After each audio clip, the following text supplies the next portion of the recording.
Name a movie this man's probably been in it, to be very honest with you. Quiz show, Heat, Contact, Armageddon, Perfect Storm, Black Hawk Down, Crash, the Your Longest Yard remake, just to name a few. He's on Mom currently on CBS. He is also the director and co-writer and one of the stars of the film Brook in theaters on demand and digital. That's today. William Fichtner here on the Rich Eisen Show. Good to see you, sir. Good to see you too. All right, we'll get to your movie. And we'll get to your movies. Sure. But let's get to your Buffalo Bills. Let's talk about it. Because you are a diehard Bills fan. From where are you from originally? Born on Long Island, Mitchell Field Air Force Base. But okay. At 2 months old, my mother said to my father, "We are moving back to my hometown of Buffalo." Okay. So it's all Buffalo. It's all Buffalo. I learned how to drive in the parking lot of the stadium when they were building it. Come on now. No, that's where the driving instructors, for all the kids take your driver's ed. Yeah. Went right to the parking lot. That's when they were building the stadium. We were watching the two sides go up, and that's where I learned how to drive. So it's kind of like, in a way, maybe learning how to drive in an obstacle course, because I imagine, did somebody try to body slam through a table while you were driving around there? I think that developed over time. Oh, so not while you were learning how to drive. No. Okay. You have enough beef on Wicks and a few Labatt's, and you're on tables. What can I tell you? Have you done the parking lot? Absolutely. Yes, I have. Okay. I went to, I still tell this story, early 90s when the Bills were actually pretty good. Yes, and, yes, they were. I went to a playoff game. I think it was the Jets. Mm-hmm. I know it was freezing outside. And I remember from where I parked in the parking lot to get in, I passed 2 pigs on spits. Mm-hmm. And we're talking January, where it's like sub-zero. 2. Right. Just in the way that I walked. It's incredibly festive. I mean... That is one way to describe the Buffalo Bills parking lot scene before a game. We've been there on occasion for the NFL Network over the last 15, 16 years, and the fan base is beyond over the moon about their team. And this year in particular, it just feels like Josh Allen's the right guy. Do you feel that way, or have you gone there yet? Or I absolutely feel that way. And with that said, there's still a learning curve.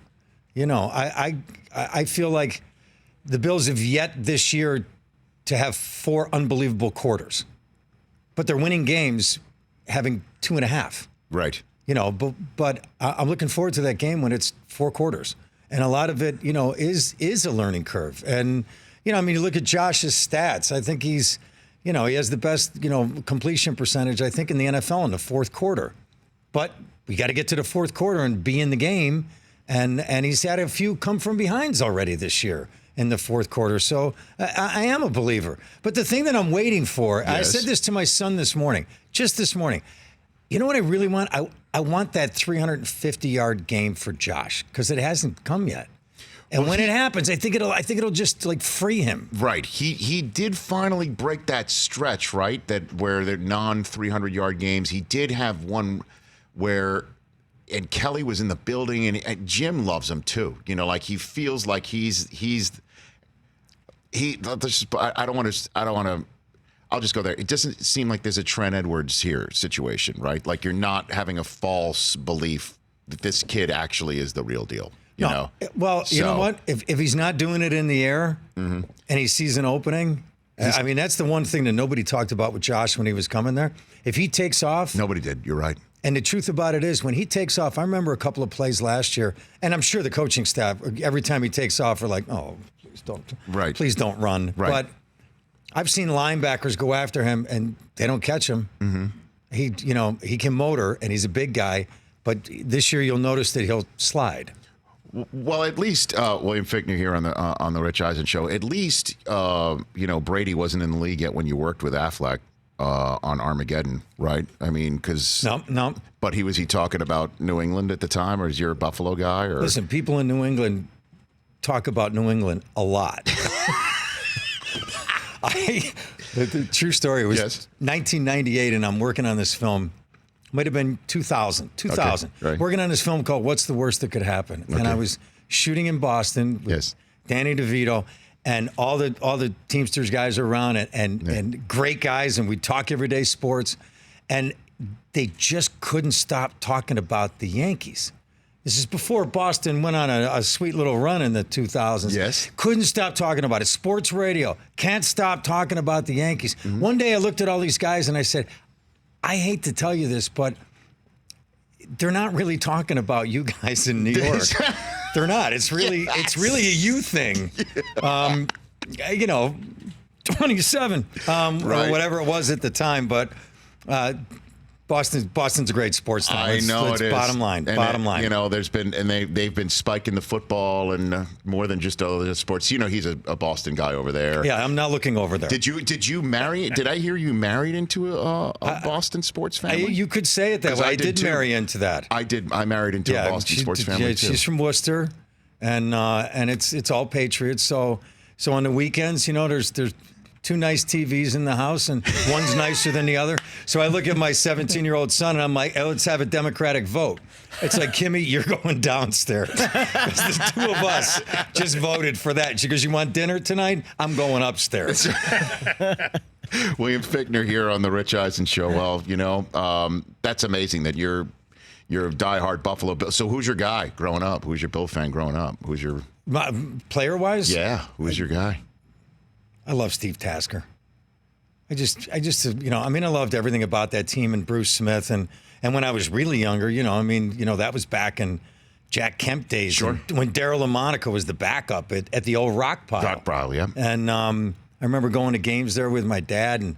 But as it developed, I liked Joe Ferguson, Joe Cribbs over the years. Nice. But there was something about Tasker that, arguably maybe the smallest guy in the field. And every time on those special teams, half those kickoffs, he'd get the tackle.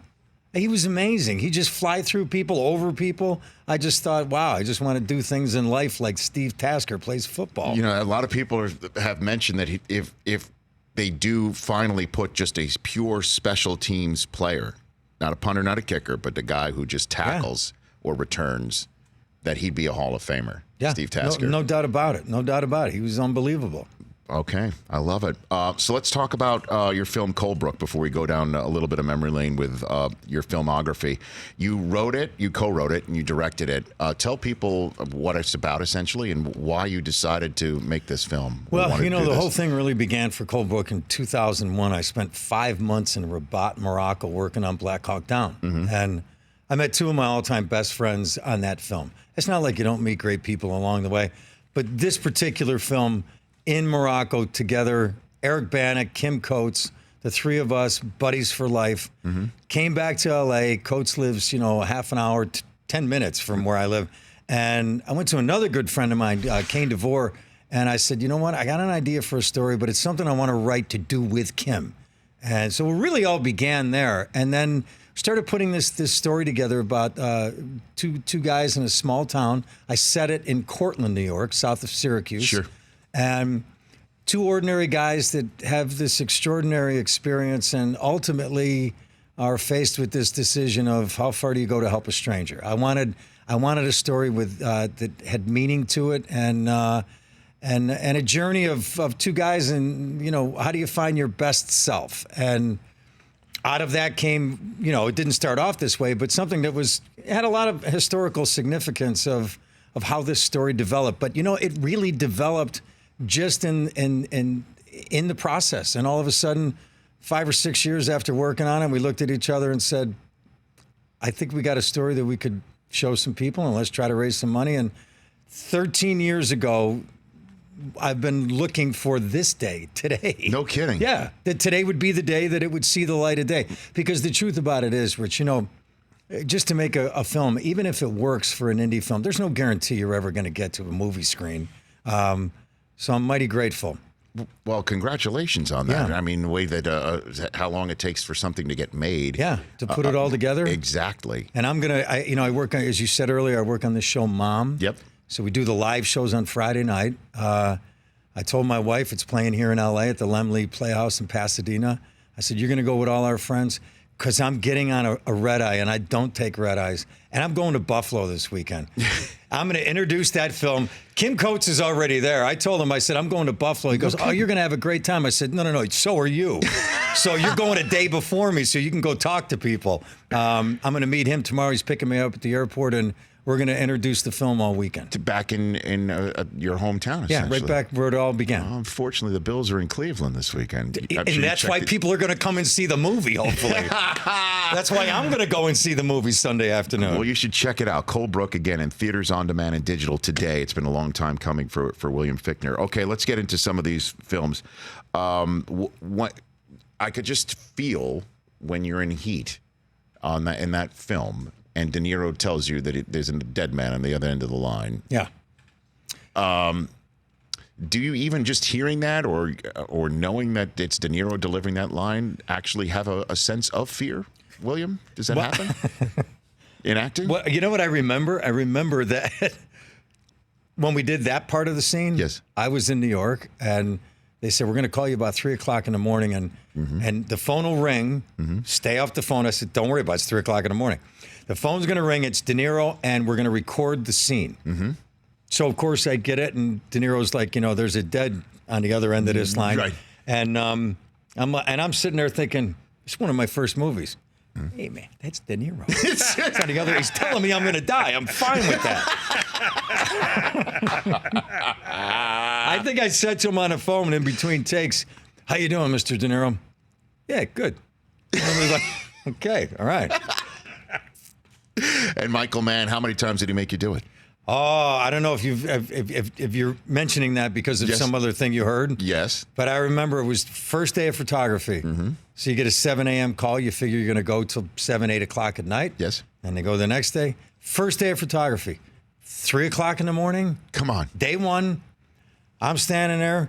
I walked over to Michael Mann, and I said, Mr. Mann. He goes, call me Michael. I said, Michael, is there anything else you want me to try? And he said, no, why? I said, because we're on take 26, and I just didn't know if you wanted me to try something else. He said, no, I got it on the first couple. Let's go again.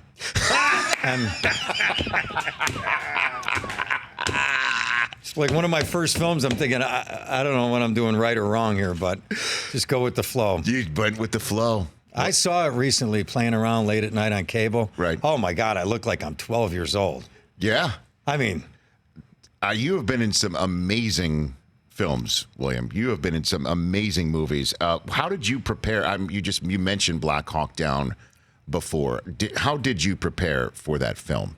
well, that was a Jerry Bruckheimer film. So with Jerry Bruckheimer, you got to think that the U.S. military loves Jerry Bruckheimer, making films like Top Gun and Armageddon, and so he gets DOD approval, I'm sure, Department of Defense, Yes. and so what they did on Black Hawk Down, the 24, 22-year-olds that played Rangers, Yes. they went to Fort Benning in Georgia, which is where the Ranger School is, and they got to go to classrooms, and they showed them all this stuff. Me, Eric Bana, Nikolai Waldau from Game of Thrones, Kim Coates wasn't with us yet. We went to Fort Bragg in North Carolina, Fayetteville, and it was like, I liken it to like fantasy baseball camps where you go and you play with like the pros and you get that experience. We got there. I don't know if I could say this. I am saying this. They took us out on the field and they said, this is a grenade launcher. And there's some trees over here. So go ahead, launch it. And then we had a day that we dealt with like deck cord, where they put it on doors. Now, these guys were with us. These guys are special service guys. Yes. They were training us for the film, but they were really giving us the full experience, and it was amazing. And you know, what came out of that was not only such a respect for these guys, and you know, part of the reason that they really jumped in there is because a lot of the guys that were lost in Somalia came out of there, out of Fort Bragg and Special Forces School, and all of those guys during that week, you know, kept looking at us and saying, "Get it right." And by the time we left there, with all the love and support they gave us, you know, it was in our hearts and minds that we wanted to get it right. William Fichtner here on the Rich Eisen Show. What about Perfect Storm? Did you spend a considerable amount of time in New England for that one, or on a boat, or on a ship, or what have you? We spent a little bit of time down in Dana Point because, you know, go 5 miles out, point the camera the other way. It could be anywhere. Now you can't go out on the ocean in the middle of a storm because of obvious danger things. So Stage 16, when you're driving down Barham and you see Warner Brothers, Yes. and you see the big symbol on the stage, that's stage 16. Apparently, underneath the floorboards there was a tank there, like a 90 by 90 foot, 24 feet deep tank. Yes. A rumor had it's where they used to do some Esther Williams musicals, like way back in the day.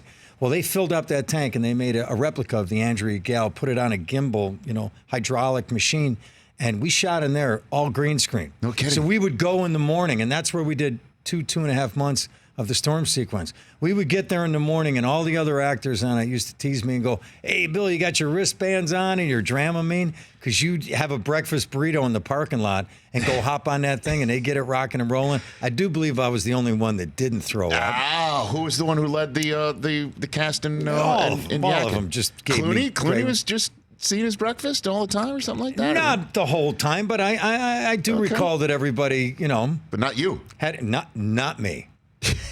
I had my wristbands on, Rich. There It you wasn't go. happening. Okay, I like it.